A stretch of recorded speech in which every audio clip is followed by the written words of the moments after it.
When you get sick, you fall into another country. I know this because it happened to me.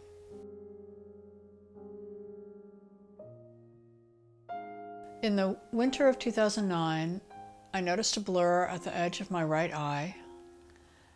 I went to my ophthalmologist and was told that I had an inflamed optic nerve and that if I didn't get it treated, I would go blind.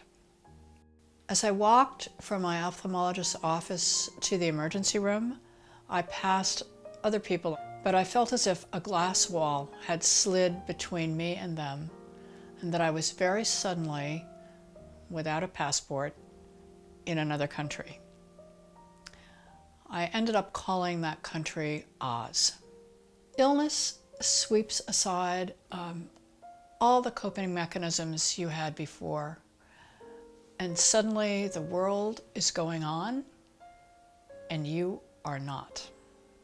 This landscape, this new country, is part of what this book is about. It's about dealing with illness and about how other people deal with you. It's also about being ensnared in the American medical system.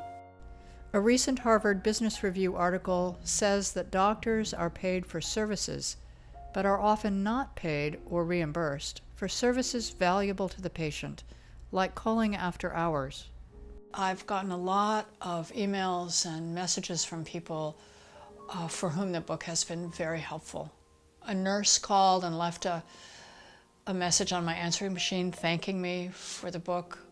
It has been a very particular gift to her to understand where her patients are living. And a couple of doctors have said they want to teach this text in medical schools. It's been helpful to people who have a health crisis going on in their families. One woman wrote a very eloquent email. She said, "Now my husband and I call the strange place he's living Oz." I think the cliche is you get sick and suddenly you believe in God. Or you get sick and suddenly you don't believe in God. Whether you have a belief or not, I think is very different for different people. But in my case, I did find that I'm part of a much larger order. And that order includes the creek that's running through the park near my house, and also the pine tree in my backyard. It's an order that, a coherence that's both vulnerable and resilient. My hope for Moonlight Sonata at the Mayo Clinic is that it will really help people who are sick to understand where they're living, and that it will help break down that glass wall between the sick and the well.